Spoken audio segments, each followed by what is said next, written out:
Love, when pure, is a blind gardener, watering even the weeds that choke it. Gloria Okoye woke that morning with the kind of peace that made angels pause to listen.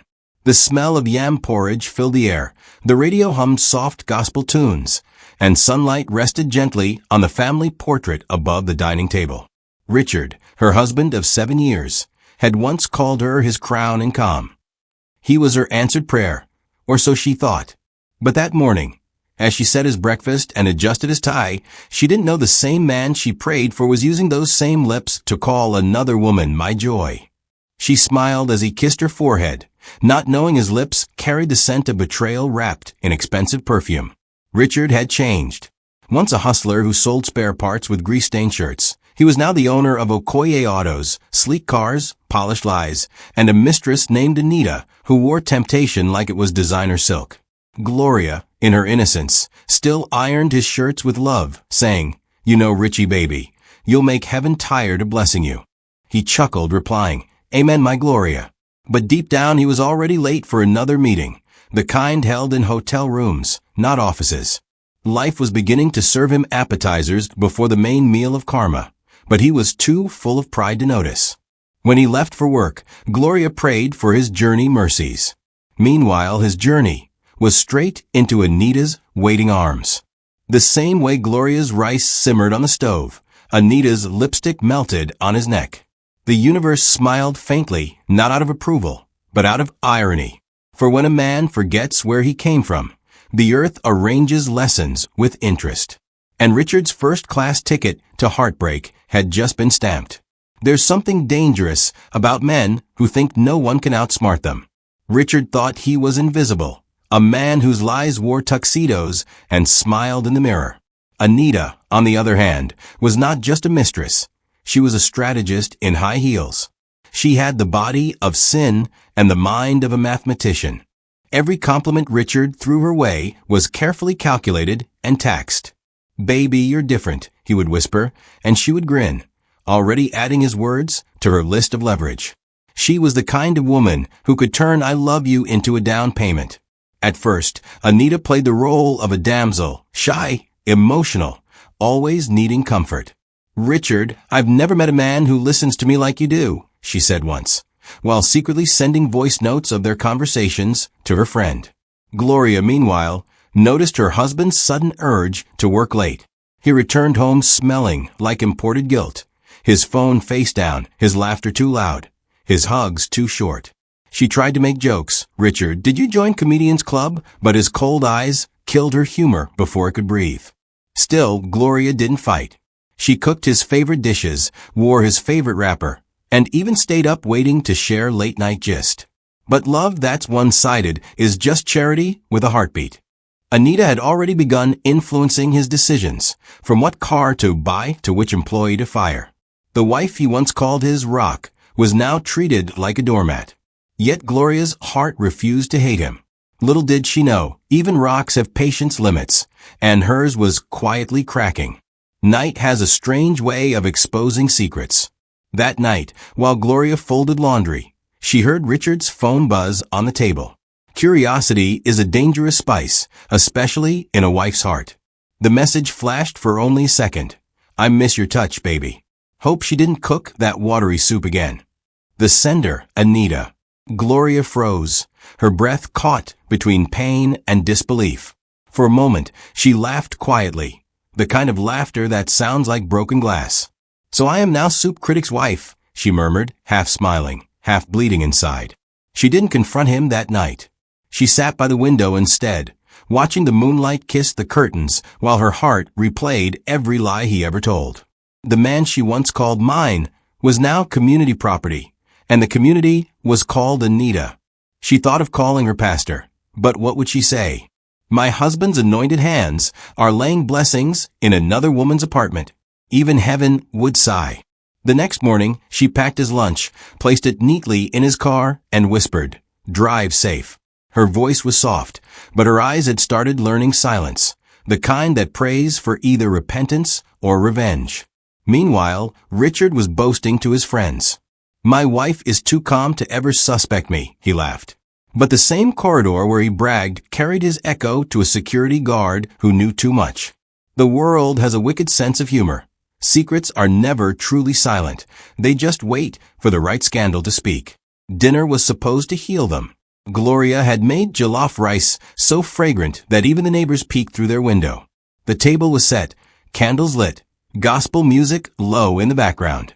She wanted to remind him of love's simplicity, that home-cooked meals taste better than forbidden fruit. But Richard arrived late, distracted, his shirt half-buttoned, eyes lost in thoughts of another woman's laughter. She smiled anyway. "Welcome, my king." He grunted, sat down, and pushed the plate away after a single bite. "Too salty," he muttered.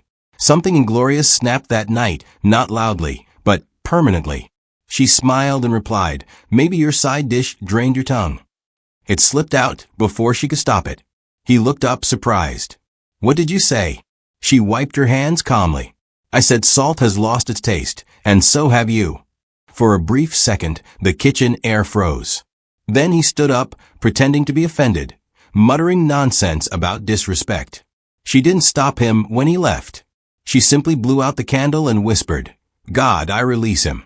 If the world wants him, let the world keep him." And the world did. Richard went straight from that dinner table to Anita's apartment, but Anita was already on a call with someone else. When he walked in, she rolled her eyes and said, "Aha, you again. Don't you knock?" Karma chuckled softly from a distance, sipping tea, writing notes. By the next week, Richard had officially moved in with Anita, leaving Gloria's house filled with silence and unpaid bills. Anita strutted around like she'd won a national award. She showed off her new car, the one Richard bought with his company's funds, and boasted to her friends, "Men are like rice. You just need to know how to parboil them properly." Her friends laughed, but one of them, her younger sister Kemi, didn't. Kemi watched Anita's games with disgust, muttering, "You're building joy on another woman's tears. It won't last." Anita shrugged. "Karma doesn't visit fine girls, Jer." But Karma, that faithful waiter, was already writing her order. Kemi secretly reached out to Gloria on social media after seeing a picture of her looking pale. "You don't deserve this," Kemi wrote. Gloria replied, "Life will handle him." Neither woman knew it yet, but fate was about to weave them into the same revenge story, one that would taste like justice served cold. Richard, meanwhile, was too drunk on lust to sense danger. He believed Anita was his new beginning. He didn't know that sometimes God lets you marry your own punishment just so you can learn the lesson personally. And as for Anita, she didn't realize her own sister would become the chapter where her story ended. Morning came like an unwanted visitor, quiet but heavy. Gloria stood before the mirror, her face pale yet peaceful, like a soldier who had accepted defeat without bitterness. Her suitcase sat by the bed, open but nearly empty. She wasn't running from her marriage with material things, only memories too heavy to carry. Richard snored on the couch downstairs, reeking of whiskey and perfume that didn't belong to her. She looked at him one last time, the man she once prayed for under a leaky roof, and whispered softly, "You won't find me where you left me." It wasn't anger, it was closure spoken in poetry. She placed her wedding ring on the dining table, beside a note that simply read, "I release you to the world you wanted." She walked out that morning with no destination, just peace wrapped in pain. The gateman, old Bala, blinked back tears as he opened the gate. "Madam, you no go even tell Olga goodbye?" he asked. Gloria smiled faintly. "He already said goodbye, Bala. He just didn't use words." She entered a taxi without looking back. Sometimes freedom doesn't come with fanfare, it comes with silence and a little ache in the chest. As the car drove off, she saw the house grow smaller in the side mirror until it vanished like a bad dream at dawn. The wind touched her face, and for the first time in months, she breathed like someone whose heart had stopped begging to be understood. Back inside the mansion, Richard woke up late and found the house too quiet. No smell of stew, no sound of gospel radio, no "honey, your towel" echoing from upstairs. Only the mocking tick of the wall clock. He saw the ring on the table and laughed, pretending not to care. "Good riddance," he muttered. But his laughter sounded lonely. By evening, he realized his phone had stopped ringing, Not even Anita called. For the first time in years, Richard ate alone, staring at a plate of food he didn't finish. Life had just begun to peel away his comfort one layer at a time. If betrayal had a perfume, Richard was wearing it proudly, and Anita was the manufacturer. After months of reckless spending and shallow love, she grew bored. He had no mystery left, no thrill, no challenge. She already knew what buttons to press, emotionally, financially, and literally. She had drained him of gifts, favors, and even business secrets. The affair that once felt like a victory dance now felt like a slow funeral. So she did what she did best, found a new man. This one richer, younger, and far more foolish. When Richard called her that night, she answered with irritation. "Richard, please, I'm busy." "Don't you have a wife to disturb?" she said casually, forgetting that she was the reason his wife had left. Richard laughed nervously, thinking she was joking. But jokes that sound like truth usually are. The next day, he arrived at her apartment with flowers, red roses that would never bloom again. She opened the door halfway and hissed, "Ha! Didn't I tell you not to come here? My boyfriend is inside." He blinked, speechless. "You're what?" "My boyfriend." "You're shouting. Do you want to embarrass yourself?" Her tone was cold, sharp, final. In that moment, karma took a selfie. Richard stood outside for nearly an hour, waiting for her to come out. She never did. When her new lover's laughter echoed from inside, something in Richard's chest cracked. The same heart that once beat too fast for her had finally learned what silence feels like. Days turned into weeks, and his downfall accelerated. His business started losing clients, his employees whispered behind his back, and his own investors pulled out without warning. The rumor spread that his mistress had leaked company secrets to his competitor, her new man. He tried to fight, but pride doesn't help when you're drowning. Even his once polished suits now hung on him like regret. The same man who mocked his wife's simplicity was now begging banks for loans. The streets that once saluted him began to laugh softly as he passed. Anita had moved on, living luxuriously on the very wealth she helped destroy. And somewhere in the distance, karma began polishing another plate, preparing the second course. One evening, as rain drummed against his windshield, Richard parked near a quiet cafe to escape his own thoughts. His shirt was damp, his spirit emptier than his wallet. Inside, a waitress approached, soft voice, humble smile, eyes that looked like peace had finally taken human form. Her name tag read Kemi. She offered him tea, and for some reason, he accepted without pride. When she smiled again, something in his heart shifted, a familiar warmth he hadn't felt since Gloria. "You look tired, sir," she said softly. He chuckled bitterly. Tired is an understatement. Life beat me, and the referee refused to stop the match. She laughed, not mockingly, but kindly, and for the first time in months, he laughed too. Kemi had her own secrets. She knew exactly who Richard was. Her sister Anita had once bragged about him, shown pictures, flaunted his gifts. Kemi remembered the stories, the heartbreak, the cruelty. But seeing him now, humbled, broken, lonely, stirred a different emotion. Maybe it was pity. Maybe it was destiny's strange way of giving her a front row seat to his fall. Still, she played along. She listened to his troubles, gave comforting advice, and slowly became the calm in his storm. When he visited again, she smiled brighter, and he stayed longer. He thought she was a stranger who healed him. She knew she was the consequence he didn't see coming. Within months, Richard was a regular at the cafe. He told Kemi about his regrets, about how he lost his wife, how his mistress betrayed him. He left out the cruel details, the humiliation, the lies, the arrogance. But life has a way of filling in blanks. Kemi nodded and listened, all while planning something poetic. In her mind, revenge was no longer a loud act. It was quiet justice, slow-cooked and served warm. She didn't want to destroy him quickly. She wanted him to believe he was loved again, so that losing it would taste exactly like what he gave Gloria. Love has a funny way of disguising punishment as healing. Richard, for the first time in years, felt like life was giving him a second chance. He began bringing Kemi gifts, simple things at first, a wristwatch, perfume, handbags. Each one came with the same line, "You make me want to be better." Kemi smiled and replied, "Then start by being honest." He thought she meant about his finances. She meant his sins. Slowly, she began weaving her presence into his routine. She called to remind him to eat, texted him good night, sent Bible verses about forgiveness. He believed it was love. She knew it was bait.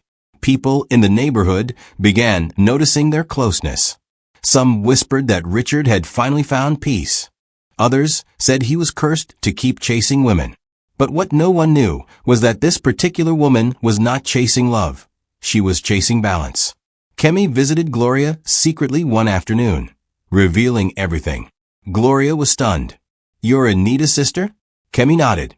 "And you're still talking to me after what she did to you?" Gloria asked teary-eyed. Kemi's reply was calm but sharp. "She took your husband. I'm taking your justice." Gloria wanted to object, but something in Kemi's eyes said this was beyond forgiveness. It was divine accounting. As weeks turned into months, Kemi's kindness turned into Richard's addiction. He trusted her completely. He told her, "I feel like you're my redemption." She smiled faintly and whispered, "Redemption sometimes hurts before it heals." It went over his head, like every warning life had ever given him. He didn't know that she had already begun talking to his former business partners, collecting information, and gathering every thread of karma she could weave into a net. The man who once thought he could deceive every woman was about to be outplayed by the one who smiled while setting the table for judgment. Kemi began visiting Richard's home, the same mansion where Gloria once wept and Anita once ruled. The walls still smelled of deceit. Even the curtains hung tired, as though ashamed of what they'd seen. Kemi moved gracefully, always polite, always gentle. She cooked, cleaned, and prayed before meals, making Richard believe heaven had finally sent him peace. He often said, "If I had met you before, my life would have been different." She replied, "Sometimes we meet angels after wrestling with our demons." He thought she was being poetic. She was being prophetic. Every smile she gave was a mirror reflecting his past back at him. At night, Kemi would stand by the window, staring at the garden where Gloria once planted flowers. She imagined the laughter that used to fill this space and whispered to herself, "This house deserves healing." But healing sometimes looks like destruction first. She began leaving subtle reminders, an old photograph of Gloria tucked into a drawer, a familiar gospel song playing softly in the background, the same recipe Gloria once made for him. Each time, Richard would pause, haunted by flashes of his wife's face, her laughter, her prayers. "You remind me of someone," he told Kemi once. She smiled faintly. "Maybe I do." One evening, she visited Gloria again. "He's breaking," Kemi said quietly. "Every time I look into his eyes, he sees her." Gloria sighed. "Don't destroy him completely, Kemi. Let life finish the rest."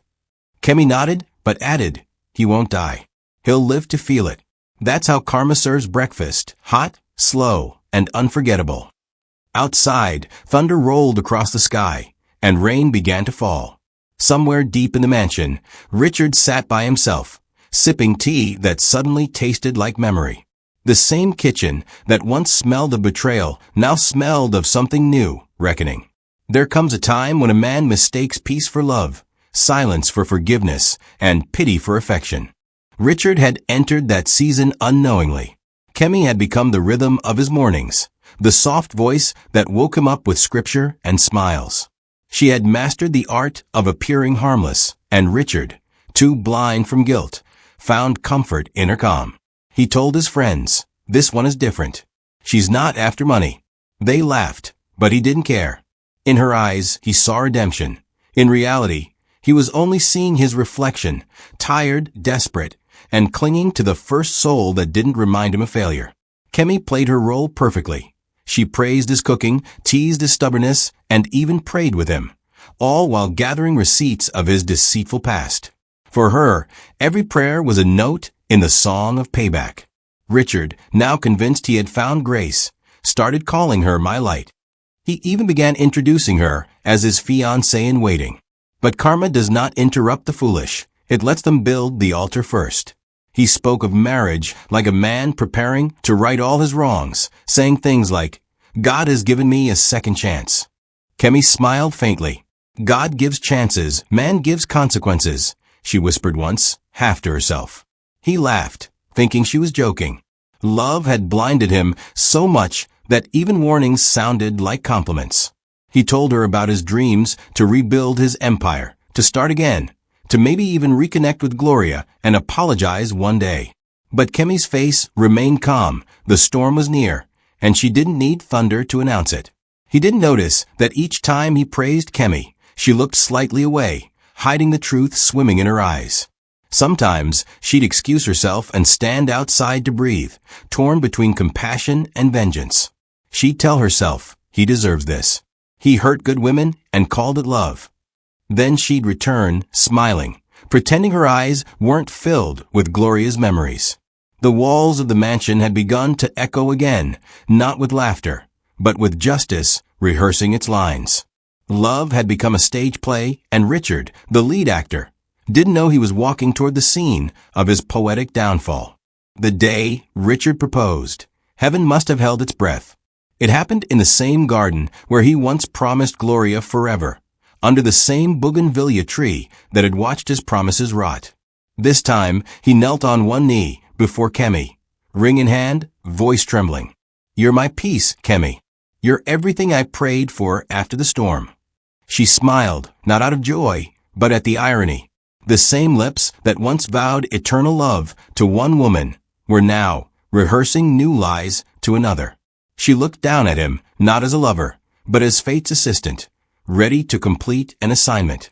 "Yes, Richard," she said softly, slipping the ring onto her finger. The applause from his few guests masked the faint thunder in the distance, nature's warning that joy built on deceit never lasts long. As the celebration unfolded, Richard gave a speech so emotional that even the birds stopped chirping. He talked about mistakes, forgiveness, and finding light after darkness. Kemi clapped, but inside her heart, she was laughing bitterly. If only they knew that the woman wearing the ring was the sister of his former mistress, the very bloodline of the woman who destroyed his marriage. The ring on her finger wasn't made of diamond. It was carved from poetic justice. Every toast, every cheers to love, echoed like background music for a slow, sweet disaster. When he kissed her hand, she whispered under her breath, "May this be the last lie you ever live." That night, while Richard slept peacefully beside her, Kemi sat awake, staring at the ring and whispering prayers of confusion.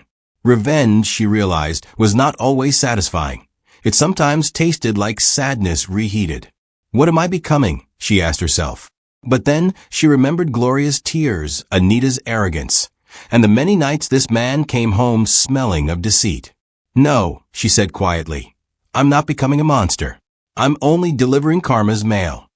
She placed the ring gently on the bedside drawer and watched him snore, unaware that he had just proposed not to a woman, but to his reckoning. The day of their engagement party was a scene fit for poetic chaos. The house glittered with lights, guests dressed to impress, and laughter filled the air. Richard, proud and content, stood beside Kemi, introducing her as the woman who saved my life. Fate smiled, for salvation was the last thing waiting for him. In the middle of the celebration, a car horn blared at the gate. The gateman rushed in, whispering nervously, "Sir, there's a lady outside who says she must see you. Her name is Anita." The entire hall froze. Richard's glass fell from his hand, shattering on the floor. Kemi's lips curved slightly. The stage was set. "Let her in," she said calmly. The crowd murmured, curiosity spreading like wildfire. When Anita entered, heads turned. She looked stunning but ruined, like a beautiful chandelier hanging in a burned room. "So this is the party," she sneered. "And my sister's the bride? Oh, how sweetly stupid fate can be." Richard gasped, the color draining from his face. "Sister?" he whispered, turning to Kemi. She nodded slowly. "You didn't ask," she replied softly, almost kindly. "But don't worry, Richard. You'll learn everything tonight." Anita laughed bitterly. "So you think you can destroy me by loving him? Joke's on you, sister. He's already cursed." Kemi turned to her calmly. "Oh no, Anita. I didn't come to destroy you. I came to finish what you started. The tension in the room thickened. Richard tried to speak, but words failed him. Kemi raised her glass and addressed the guests. Everyone meet Richard Okoye, a man who destroyed one woman's life, betrayed another, and is now standing in front of both, still thinking he's the victim. The silence was deafening. Cameras flashed, guests whispered. Anita's smirk faded, replaced by a nervous glare. Richard's knees went weak. He sat down, clutching his chest. You played me, he muttered. Kemi leaned close and whispered, No, Richard. I mirrored you. In that single moment, karma didn't knock, it danced. The scandal spread like harmattan fire. Within 24 hours, every business partner, friend, and church elder had heard of Richard's humiliation. Videos of the engagement drama flooded social media. His name became a meme, the man who proposed to his mistress's sister. His company's stocks plummeted, his bank accounts were audited, and investors began pulling out like ants fleeing a drowning anthill. Anita tried to distance herself, but her own misdeeds surfaced too: leaked recordings, financial fraud, fake contracts. The two of them, once partners in deceit, were now co-stars in disgrace. And through it all, Kemi watched quietly, not with joy, but with the calm of someone who had seen justice done in full color.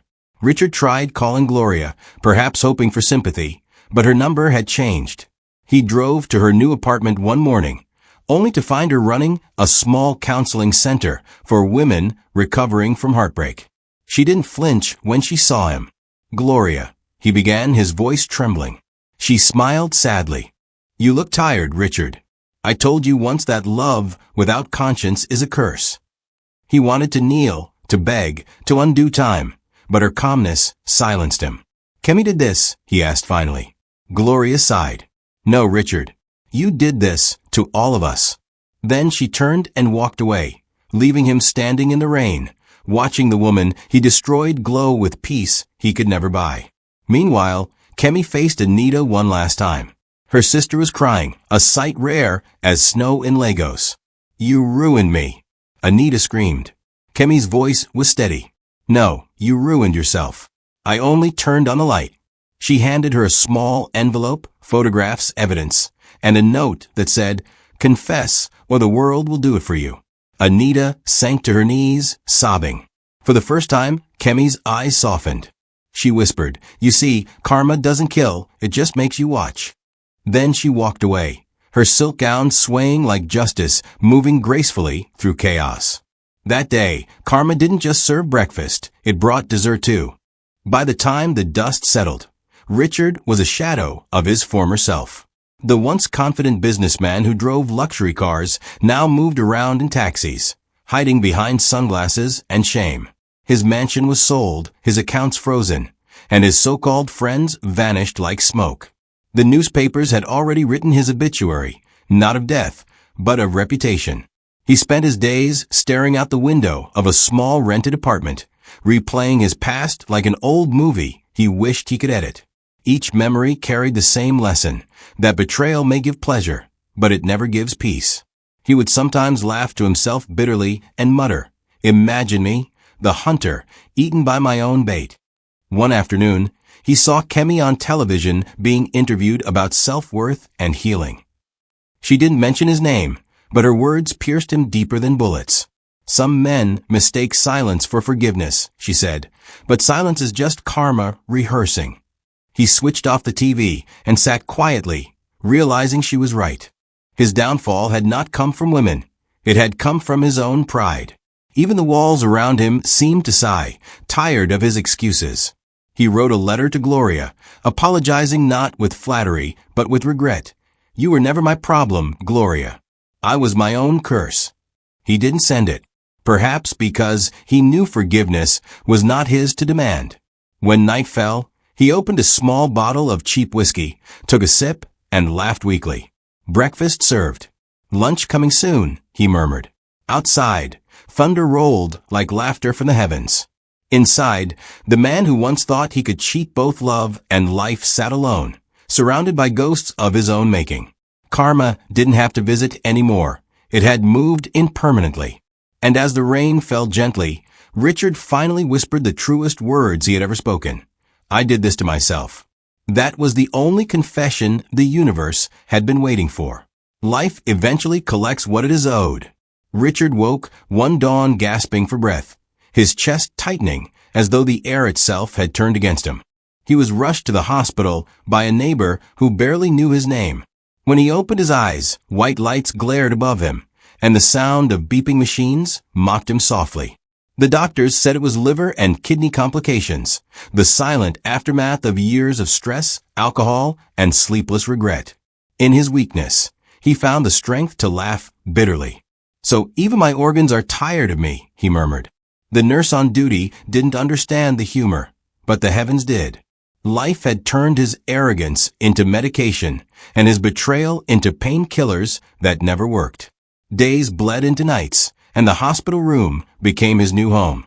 Gone were the days of marble floors and imported sheets. Now he slept under fluorescent light, his pillow soaked not in luxury, but in remorse. Visitors came and went, mostly out of curiosity, not concern. A few old business partners brought fruits and fake sympathy.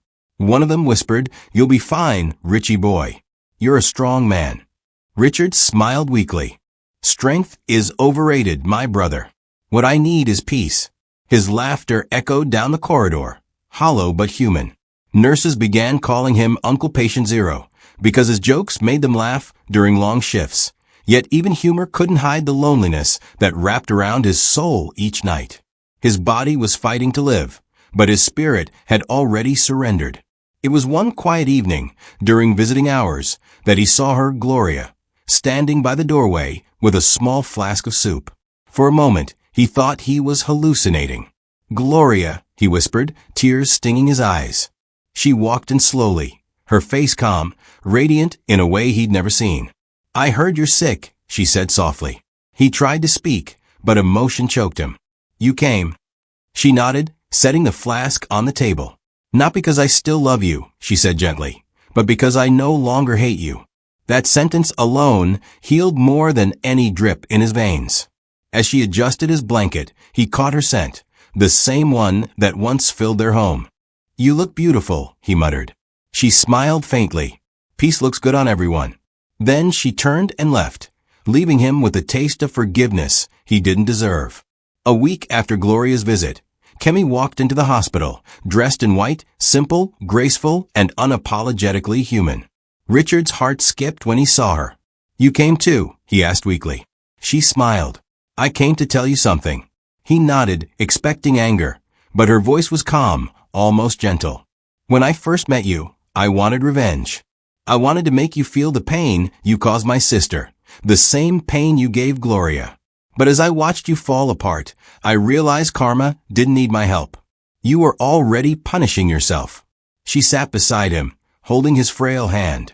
"You see, Richard, revenge only gives satisfaction for a moment, but mercy lasts forever." He turned his head slowly, tears pooling in his eyes. "And do I deserve mercy?" he asked. She smiled faintly. "No one deserves it. That's why it's called grace." For the first time in years, Richard didn't argue, didn't defend himself, didn't pretend. He simply nodded. "Thank you," he whispered.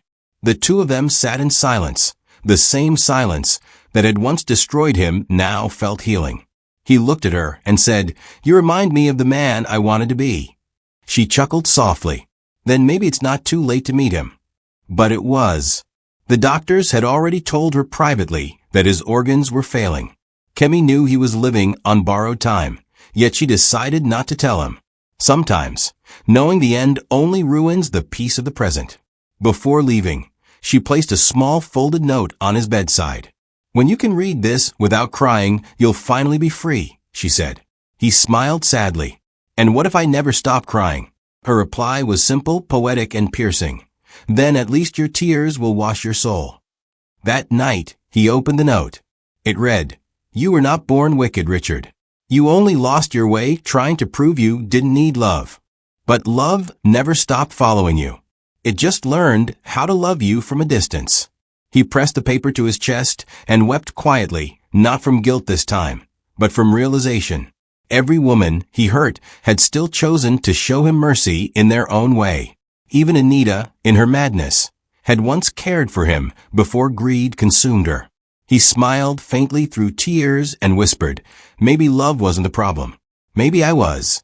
That was the last night he ever cried himself to sleep, not because the pain ended, but because peace finally found the courage to sit beside him. Weeks later, the hospital bed was empty. Richard had been discharged, his condition stable but fragile. He returned to his old mansion, now dusty and echoing with silence. The house felt like a ghost town, the air heavy, the walls whispering memories he couldn't escape. He walked from room to room, touching furniture that once witnessed laughter, betrayal, and regret. The master bedroom smelled faintly of old perfume, Anita's ghost mocking him from the curtains. "You won," he muttered. But even Anita wasn't winning anymore. Word had reached him that she'd fallen into debt, lost her friends, and was last seen begging for help from the same people she once mocked. Karma had finished serving her portion too, cold and complete. Richard tried to find meaning in solitude. He began watering the flowers Gloria once planted in the backyard. Every morning, he'd whisper to them like they were listening. "You're lucky," he'd say softly. "You don't need forgiveness to grow." He laughed, then coughed, the kind of cough that reminded him time was short. Sometimes, neighbors would see him sitting outside, feeding stray cats or reading his old Bible. He had no congregation, no audience, just silence. And for the first time, it didn't scare him. The man who once filled rooms with noise had finally learned the beauty of quiet. "God," he prayed one evening, "if you can still hear me, I don't want wealth again. I just want peace." And somewhere between heaven and earth, peace answered softly, "Granted." That night, a soft knock came at the door. It was Anita. She looked nothing like the woman he once idolized. Her hair was rough, her face pale, her eyes red from crying. "Richard, I'm sorry," she whispered. He looked at her for a long time, then pointed to a chair. "Sit." She did. For a moment, they said nothing. Then he said quietly, "You know, Anita, I used to think I lost everything because of you. But now I realize I lost everything because of who I was when I met you." She cried harder. "We were both blind," she said. He smiled weakly. "Yes. But you healed your eyes before your soul." He handed her a small envelope. It contained some money. "Go start again," he said. She sobbed, asking, "You can forgive me?" His reply was faint, poetic, and final. "Forgiveness is not about you, Anita. It's about letting peace sit where bitterness once lived." While Richard battled with peace and pain, Gloria had grown into a woman whose strength glowed quietly. Her counseling foundation for women was flourishing, and her story had inspired many who thought they were beyond healing. Every morning, she stood before the mirror, smiling at the reflection of a survivor. The same woman who once cried in silence now taught others that tears don't mean weakness. They mean cleansing. You can survive a broken heart, she'd tell the women, but never let your soul break with it. Her voice became the anthem for resilience. Sometimes, when the evening sun poured through her window, she'd think of Richard, not with anger, not with longing, but with gratitude. "He taught me what love should never feel like," she'd whisper, smiling. One afternoon, she received a letter delivered by hand. The handwriting was shaky but familiar. It was from Richard.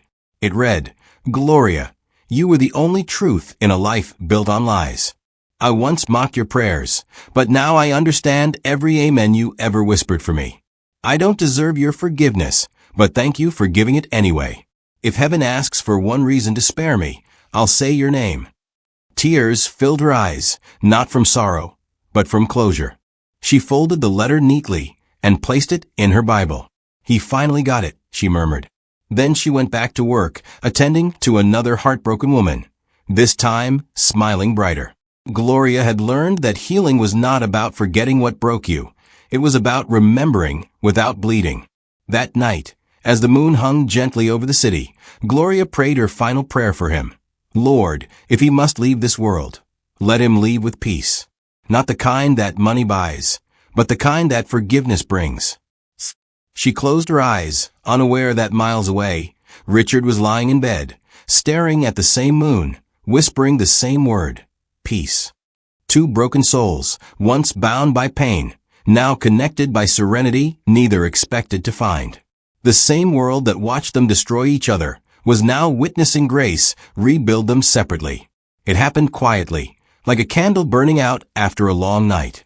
Richard died in his sleep, no drama, no struggle, just an exhale that sounded like relief. The nurse who found him said he looked peaceful, as if he was finally resting from years of fighting himself. On the bedside table lay three things: the note from Kemi, the letter from Gloria, and his old wedding ring. It was as though his soul wanted to leave no loose ends. The newspapers didn't announce his death. The world had already forgotten him. But in the hearts of those who once knew him, a strange mix of sadness and justice lingered. Some said he deserved it. Others said, at least he made peace. The truth was simple. Karma had finished its work, and heaven had signed off. At his burial, only a few people attended: Gloria, Kemi, and the pastor who once married him. The sun was warm, the wind gentle, and the birds silent, as though honoring a complicated man finally freed from his chaos. Kemi placed a single white flower on the casket and whispered, "It's done." Gloria stood beside her, tears glistening but calm. "He wasn't all bad," she said softly. Kemi nodded. "No one ever is. We just let the bad parts speak louder." They both smiled sadly. When the coffin was lowered, Gloria whispered her last words to him. "You broke me once, Richard, but in breaking me, you made me unbreakable." The wind carried her words, wrapping them around the grave like a benediction. As the crowd dispersed, the pastor closed his Bible and said, "Ashes to ashes." But heaven must have said, "Lessons to lessons." Later that evening, Gloria and Kemi shared a quiet meal together, a symbolic breakfast at sunset. Gloria laughed softly. "Do you realize karma actually served breakfast?" Kemi smiled. "Yes, Auntie, but this time we ate in peace." They clinked their glasses of water gently, no champagne, no noise, just two women who had survived the storm. And as the last light of day faded, the narrator's voice rose like poetry itself. In the end, life didn't punish Richard. It simply mirrored him. The same table where he once feasted on deceit became the altar where karma served his final meal. Please like and share. Your support means the world to us. Thank you for watching to the end. Don't forget to come back for the next amazing tale yet.